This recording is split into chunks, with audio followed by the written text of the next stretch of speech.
Әмен ағамызды 15 күнге абақтыға 37 жыл сияқты үйінен алып кетті да, бір қауіпті қылмыскер көріп.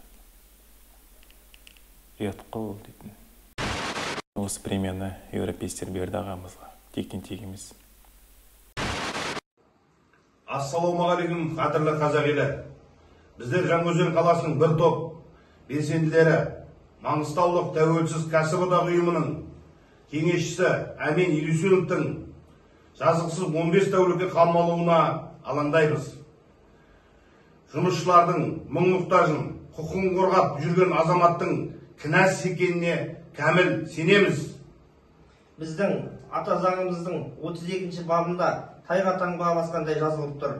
Қазақстан Республикасының азаматтары бейбіт әрі қарусыз жиналыстар, митингілер мен шерулер өткізуге құқылы. Әмен Елеусіновке бостандық талап етеміз. Бостандық, бостандық, бостандық. Ассалаумағалейкум, қазақ елі. Бүгін қарашаның 8-і, кеше қарашаның 7-сі Елеусінов Әмен ағамызды, Батыр ағамызды 15 тәулікке абақтыға жапты. Заңсыз жапты, әділетсіз жапты, себепсіз жапты. Не үшін жапты? Әділеттілік болмасын деп жапты деп ойлаймын. Себебі өздеріңіз кеше интернетте әртүрлі WhatsApp-тан келіп жатыр ғой. Әмен ағамыздың 2 записі. Ол записте айтылады, 31 адам жиналса, мен келем, 31 адам жиналмаса, мен келмеймін дейді.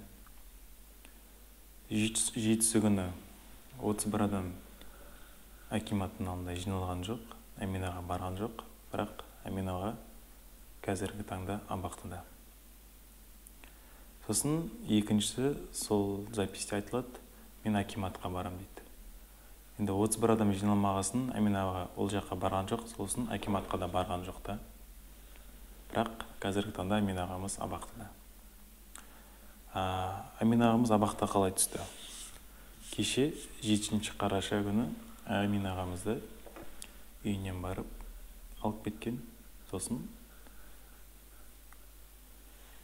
қазіргі таңда абақтыда жатыр.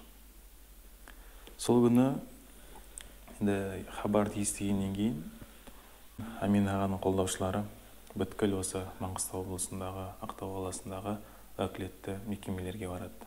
Сұрастырады. Елеусінов Әмен есімді азамат, сіздер ұстазсыздар ма, алдыңыздар ма, сіздерде ма деп. Барлық уәкілетті құзырлы органдар бізде емес дейді, біз білмейміз дейді. Сөйтіп жүрген кезде сағат 4-тен кете Әмен ағамызға соты болып, соттың қаулысымен 15 тәулікке абақтыға қамалады. Біз оны одан кейін 4-те де білген жоқпыз. Біз оны кешке таман 6-ларда білдік та. Ол не деген сөз? Сонда Қазақстан Республикасының азаматын үйінен барып алып кетеді, ешкімге ештеңе айтпайды да, сот жасайды, соттың шешімімен абақтыға қамайды. Ол не деген сөз? Адамның құқығы қайда? Біз конституциямыз қайда? Неге заң талаптары сақталмайды? Ал не себепті оны абақтыға жақты? Себебі не? Себебі жоқ. Мысалы, жалпы айтып отыр ғой, акиматқа барады деп. Акиматқа бару нормально. Акиматқа бару керек біз. Акимат халыққа қызмет ететін орын. Ішіндегі әкімдер халықтың мұң-мұқтажын, үмітін ақтайтын адамдарда. Сол үшін халық өзінің қаржысын бөліп, салық төлеп, соларды қамтамасыз етіп отыр. Себебі халыққа тиімді жұмыс жасасын деп. Әркім осы Маңғыстаудың 800 мың тұрғыны миллион болсын. Әркім құқылы әкімшілікке барып, өзінің арыз-шағымын айтып, наразылығын айтып, шешу жолдарын айтып, шешу жолдарына атсалысын айтуға әбден бәрінің құқысы бар. Акимат военный городок емес. Акимат запрещенный территория емес. Акимат халықты қабылдайтын орын. Прокуратура халықты қабылдайтын орын. полициялары, ТВД барлығы халықты қабылдайтын орын. Халық барып шағымы өзінің бір мәселесі туындаған кезде барып сол жерлерге өзінің арыз шағыммен барып жұмыс станция болады. Себебі сол жақта қызметкерлер халықты күтіп отырады. Себебі сол халықтың мұң-мұқтажын шешу үшін сол азаматтар сол жерге тағайындалды. Сол себепті әкімшілікке бару заңды. Сол себепті әкімшілікте халықты қабылдайтын ашық алаң бар. Халықты қабылдау үшін. Әкімшілікке бару керек біз. Олар халықтың қызметшілері ғой. Әмин Елеусинов Батыр ағамыз біздің Маңғыстау облысындағы отын энергетикалық салалық кәсіподағы бар қоғамдық бірлестігі. Соның төрағасының кеңесшісі, советнигі Әмин ағамыз. Кәсіподақтың мүшесі. Бұл Артур Свенсон дейтін международный премиясы. Әмин ағамыз оның лауреаты. Әмин ағамыз алған Артур Свенсонның премиясы да. Бұл Артур Свенсон премиясына қышқандай түсінік берейін. Мысалы, футболдың жанкүйерлері, футболды жақсы қарайтын азаматтары біледі да, Мессиге золотой мяч па или золотой бутс па алды ғой, кроссовка тұрады, геды бутс емес, доп тұрады да. Золотой мяч дейма, мен көп біле жатпаймын, бірақ 8-шісін алды деді.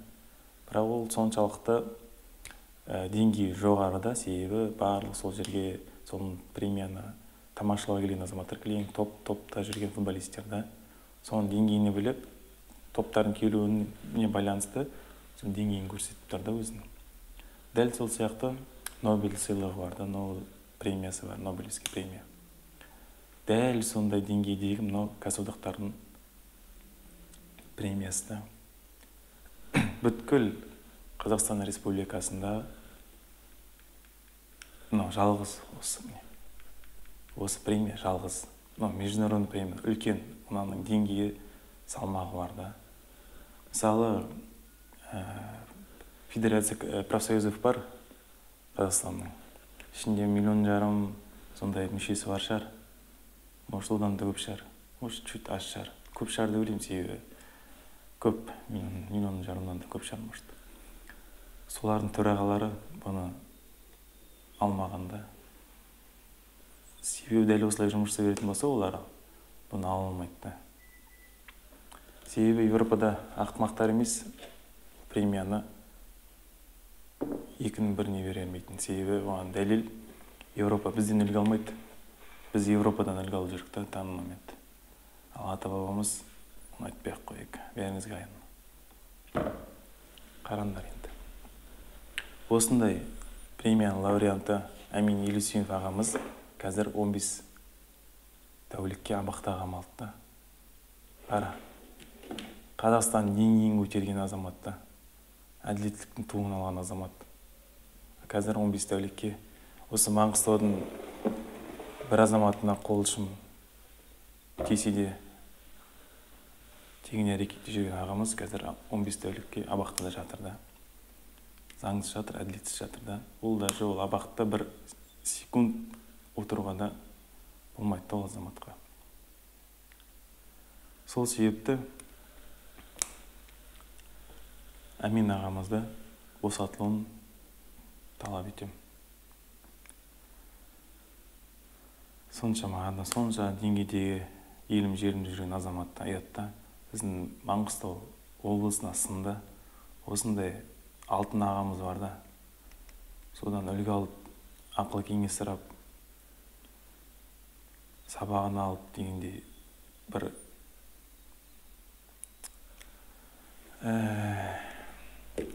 отырық міне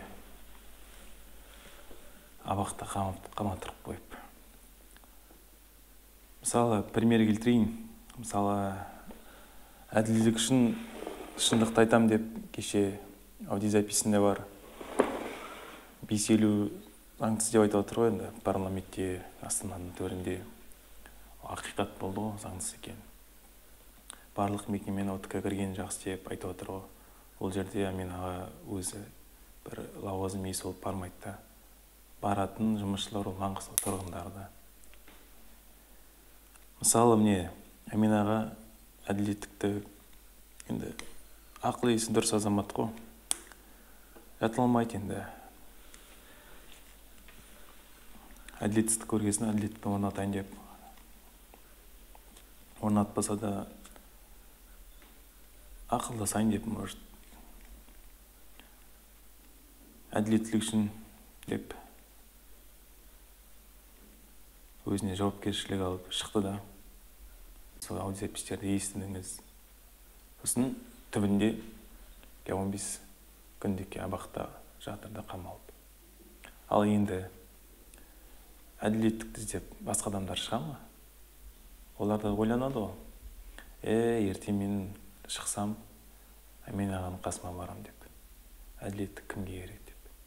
Онда әділеттік болмаса бізде болашақ жоқ. Әділеттік болмаса ештеңе жоқ. Сол себепті ағайын бауырлар, Әмин ағамызды абақтан босатылуын талап ету керекпіз. Аққа жақ болу керекпіз да. Біршім әділетсіздікті көрдік қой. Қара. Жалғыз премия. Бүткіл Қазақстан бойынша. Оның иесі Әмин Елеусінов Батыр ағамызда. Ал өзі қазір қайда? Мемлекеттің деңгейін көтеріп, бүткіл дүние жүзінің алдында осы премияны алып. Ал қазір өзі 15 күндікте абақтыда жатыр да. Еще мына бұрынғы атын етін еді. Утрезвитель де. Ұяттық қол дейтін. Утрезвитель дейтін ол іші алған азаматтарды қамайтын жерді. Ішінде бәрі бар.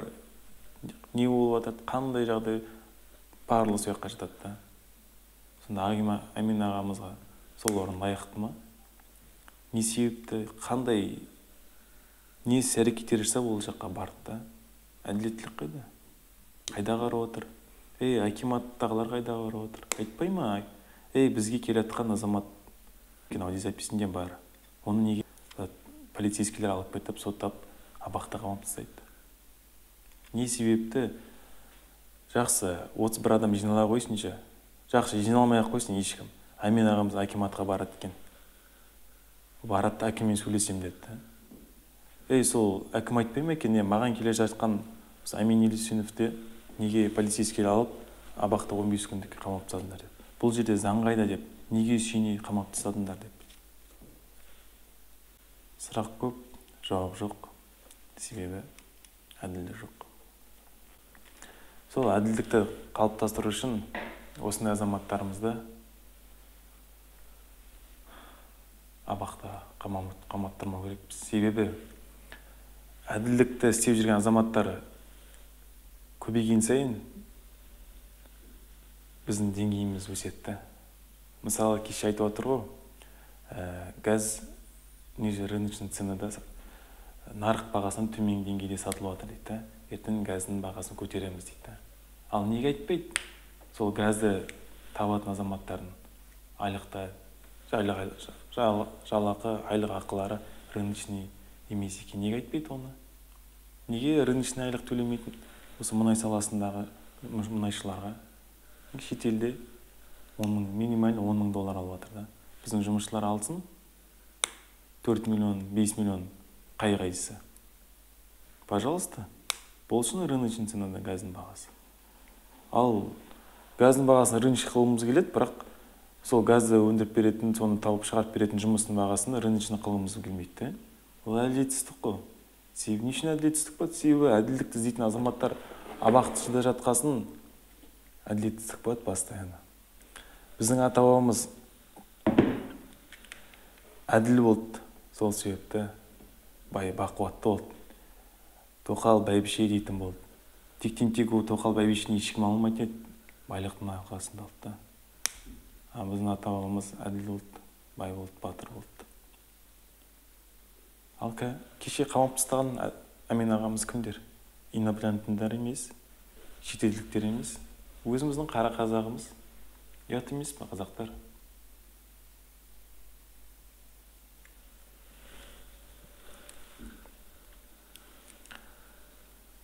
Кешегі әне шахта жағдайы. Кәсіподақтар жұмысшымасын кәдімгідей условия труда жоқ та, ЧП болады. Не деген әдетсіздік мына дейтін. Қазақтың жағының әйше құны жоқ болды ғой. Кешегі жүр балдар Астанада. Тоже ТБ-ның мәселесі бойынша гараждарында 80 жыл автокөліктер тұр, жартырамыз жоқ. Сонан годин дейсің, годин қалып 4 аяғын салып алып айдап кетейін деп тұр. X барғын тегіс жүріп. Қарандар. Оның қадағалайтын орган қайда? Орган жоқ, себебі әділдік жоқ. Кім шығып бастайды, соны қамап тастайды. Ал кім шығады, соны қаматпай, әділдік талап етіп, орындатып, аман сақтап қалатын болсақ, ондайлар көбейе беретін болады. Жағдайымыз жақсы болатын болады. Зарплатамыз күшті болады. Ойлап қараң. Миллиард жарым Қытай, 2 миллиард болған шығар Данмамет. Біз сондағы 20 миллион халықпыз. Маңғыстауда 700-800 мың халық бар. Жұмыссыз көпшілігі. Әділдік жоқ. Кәсіподақ, жаңа айтып отырмын ғой, Федерация профсоюзов 1,5 миллион мүшесі бар. Қандай жұмыс жасап жатыр? Барлық мүшелердің барып қарады ма, жаңа условия трудалары қандай екен? Қараған жоқ. Себебі қараса мынандай жағдайлар болмайтын еді көзімізде. Шахтадағы жағдайлар, басқа да жағдай, мектептегі жағдайлар. Біреулердің мектептерінде әлінде туалеттерін далада. Кеше көріп отырық, туалеттің болмағы еще көрмегелі қай заман деп. Қол жуатын иіс сабын жоқ деп. Оның барлығы профсоюздардың жұмысында.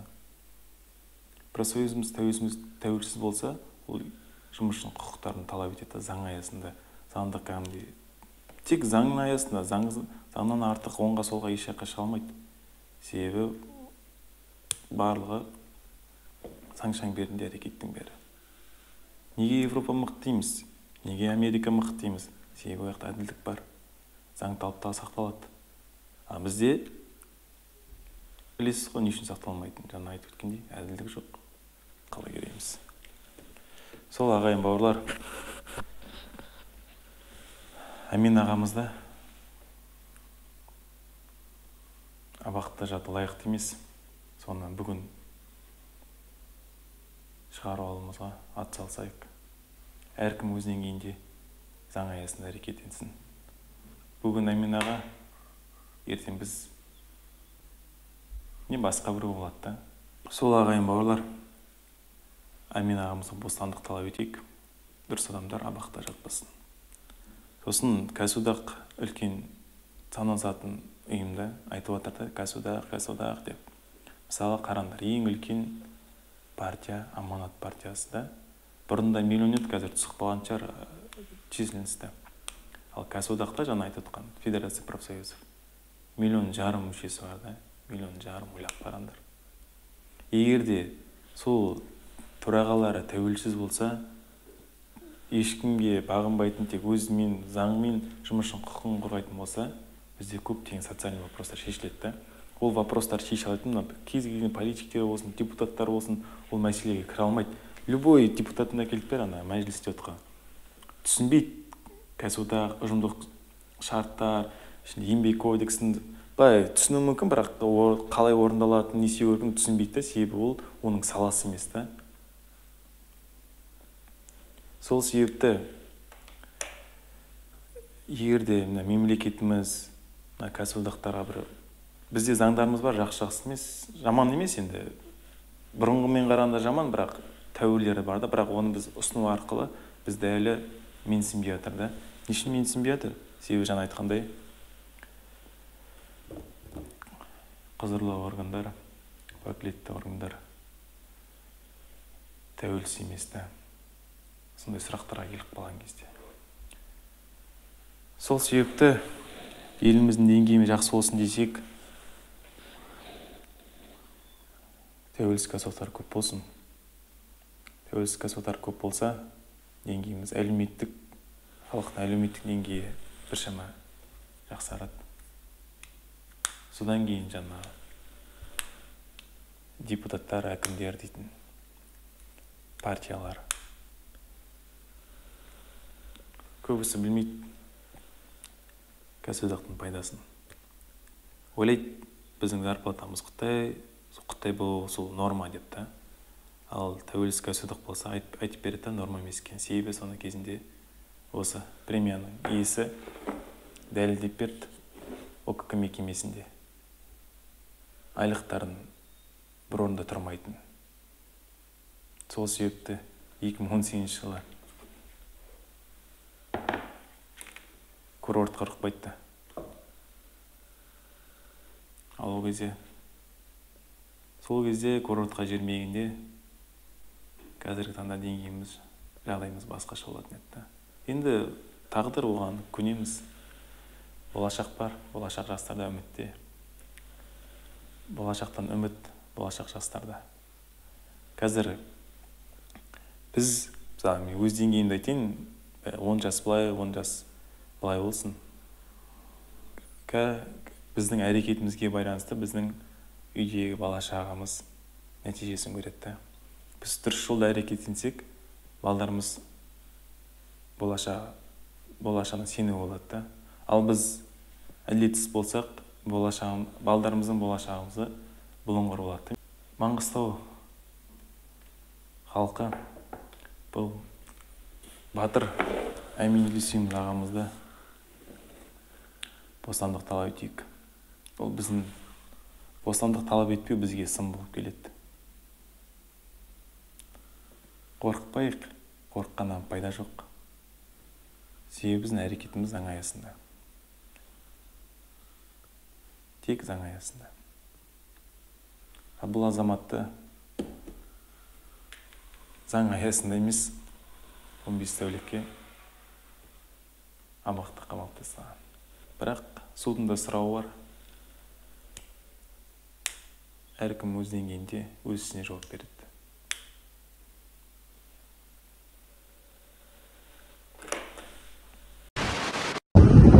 Ассалаумағалейкум, қазақ елі. Біз Порт-Шевченко қаласындағы түпқараған жергілікті кәсіподақ мүшелері 7 қараша 2023 жылы отын энергетикалық салалық кешені кәсіподағының кеңесшісі Әмин Елеусінов ағамызды жұмысшылар мұңын жергілікті биліктерге жеткізгені үшін 15 тәулікке қамап отыр. Бұл жасалған әрекет Конституцияның 32 бабына қарсы. Осыған байланысты өз наразылығымызды білдіріп үндеу жолдаудамыз. Тез арада Әмин ағамыз босатылсын. Босатылмаған жағдайда барлық заңды мүмкіндіктерді пайдалана отырып, әрекет ететінімізді ескертеміз. Әмин ағамызға бостандық!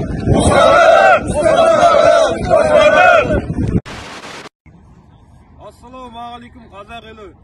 Біз Жетібай кетіндегі жүргізуші жергілікті кәсіподақ мүшелері кешегі 7 қараша 23 жылғы болып жатырған жағдайға байланысты отын энергетика салалық кешені кәсіподақ төрағасының кеңесшісі Елеусінов Әмин ағамызды халықтың мұң-мұқтажы жергілікті билікке жеткізген үшін 15 тәулікке қамауға алынған болатын. Бұл жасалған әрекет Конституцияның 32 бабына қарама қайшы. Осыған байланысты өз наразылығымызды білдіру үндеу жолдаудамыз. Тез арада заңсыз әрекет тоқтатылып, әділдік орнатуын талап етеміз. Босатылмаған жағдайда барлық заңды мүмкіндіктерді пайдаланып әрекет етеміз. Әмин ағамызға бостандық!